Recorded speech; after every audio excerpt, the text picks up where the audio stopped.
I'm Sergio and welcome back to Deeper Than Journalism. On October 23rd, 2019, 26-year-old Kevin Lewis went missing around 5:30 p.m. from Lansdowne, just outside of Philadelphia on Penn Boulevard where his father lives. Kevin lives with his mom in Philly, but was recently visiting his father due to him dealing with some emotional and mental turmoil. On the day that Kevin went missing, his father stepped out to run some errands. When he returned back home, his son was gone. His cell phone was left behind, and he has been feeling empty since that day. The way I'm feeling right now, I don't think nothing good. Because Kevin would have reached back out. He would have came home, called. He got nieces and nephews that asked where Uncle Kevin at. Try your best to think positive, but it's just hard. Please help us find our child. Please bring him home. I'm Sergio, and during my time with television, I realized that there are a lot of stories around us, but most of them go untold. From stories of missing people to stories of survival. I believe everyone has a story, and every story can give someone else hope. This is Deeper Than Journalism. My son Kevin had been suffering from depression. We had got him admitted into a friend's hospital.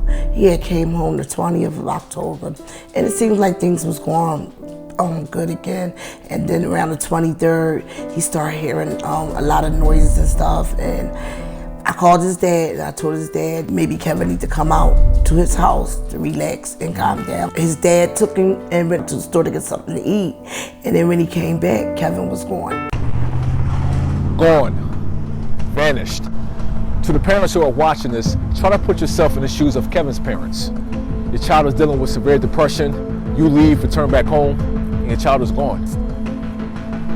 When I came home and I didn't see him, I was like, okay, I figured he maybe went over somebody's house and all, but I kept calling his phone, didn't get no answer. So later on that day, I went up in another part of the room and I seen his phone. I was like, why his phone here? Yeah. And he needed to be charged.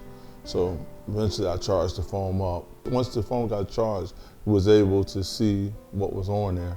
We trying to find who would seen him, where they, Right. couldn't really get nobody to tell us where he was at. Right. Got the police involved. They gave him all the information that we had. Still, that didn't really go anywhere. We still waiting. And my thing is this is a long time to find out where your son is, and it's a hurting thing because we don't know. Right. Try your best to think positive, but it's just hard. It's hard, I can imagine.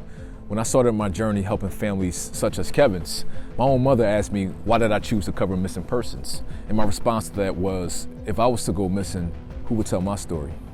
Talk about the days leading up to him actually going missing. But Kevin was employed, and I noticed in August when he was supposed to be back to work, Kevin didn't want to go back to work. He used to call out a lot, so up to those days, he would come home and he was telling me he was hearing a lot of noises in his head, and he was telling me people was out to get him, and he just couldn't sleep. He was compulsive. Then he was telling me he don't have no friends, and nobody wants to be around him. Nobody loved him, and I told him how much I love him. I was trying to get him to pick up the pieces and go to church and stuff, and nothing just got through to him. Kevin was a regular guy.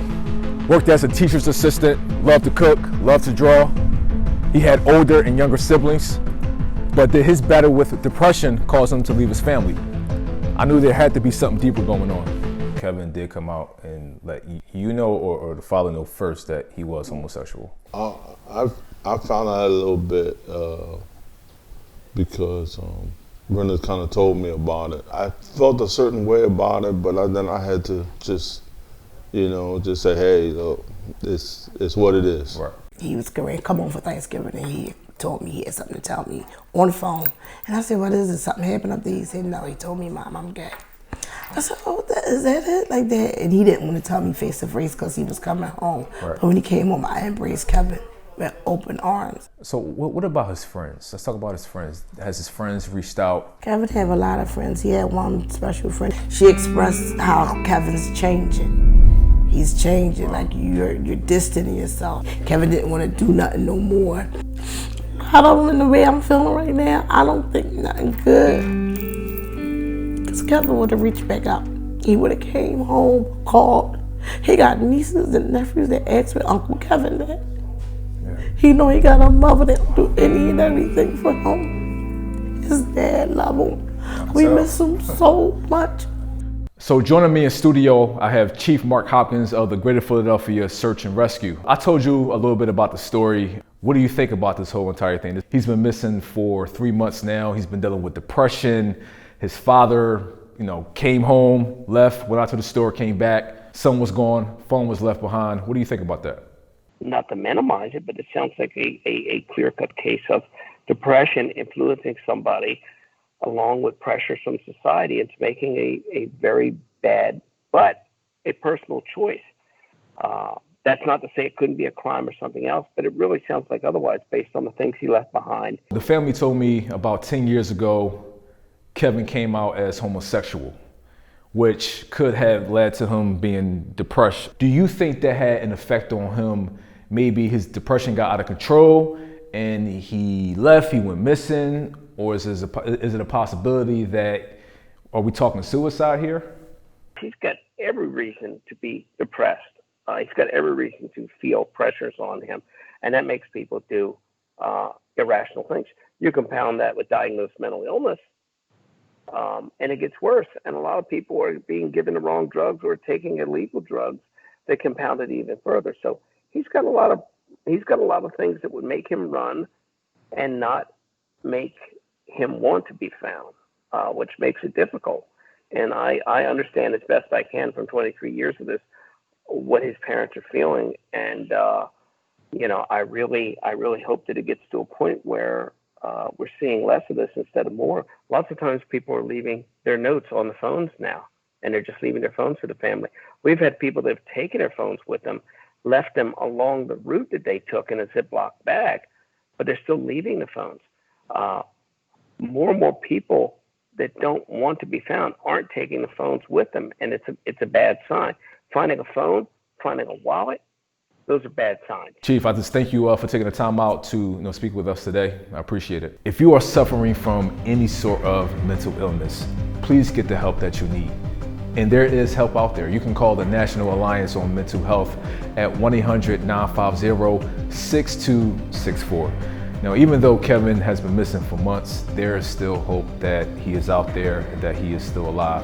If you have any information that can help this family, you can contact the show directly at 215-558-5268. Of course, you can call 911. Also, after you finish watching this episode, please take time out to share it with someone else. This could possibly be someone that this could have happened to you. So we want to make sure that we help this family out and get Keith and Brenda's son back home. I'm Sergio. This is Deep in the Journalism. Thanks for watching. Peace and love.